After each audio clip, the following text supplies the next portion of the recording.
New express news 24 ताजी बातमी ताजी चर्चा सर्व घडामोडींचा अचूक वेध घेणारं न्यूज चॅनल। स्वाभिमानी शेतकरी संघटनेचे उमेदवार राजू शेट्टी यांनी प्रचार सांगतानिमित्त कबनूर ते इचलकरंजी अशा पदयात्रेचं आयोजन केलं होतं। कबनूरमधील मुख्य चौकातून या पदयात्रेला प्रारंभ झाला। ही पदयात्रा इचलकरंजीतील ठाकरे चौक जुनं बसस्थान मार्गे शाहू पुतळ्यावर पोहोचली। यावेळी महाविकास आघाडीची मोटरसायकल रॅली ही त्या ठिकाणी पोहोचल्यानं काही काळ तणावाचं वातावरण निर्माण झालं होतं। पोलिसांनी मध्यस्थी करत मोटरसायकल रॅली मार्गस्थ केली। मात्र शेट्टी यांची पदयात्रा शिवतीर्थवर पोहोचल्यावर पोलीस आणि कार्यकर्ते यांच्यात शाब्दिक वाद झाल्यानं पोलीस आक्रमक झाले होते। यावेळी पोलीस आणि कार्यकर्ते अंगावर धावून जाण्याचाही प्रकार घडला।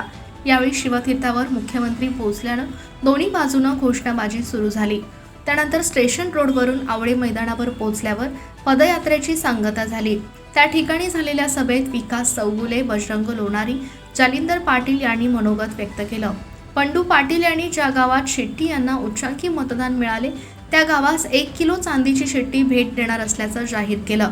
यावेळी राजू शेट्टी आणि इचलकरंजीतील 2 नेत्यांनी शहराची पाणी योजना रखडवली तरी मी न केलेल्या गुन्ह्याची शिक्षा दिली आहे।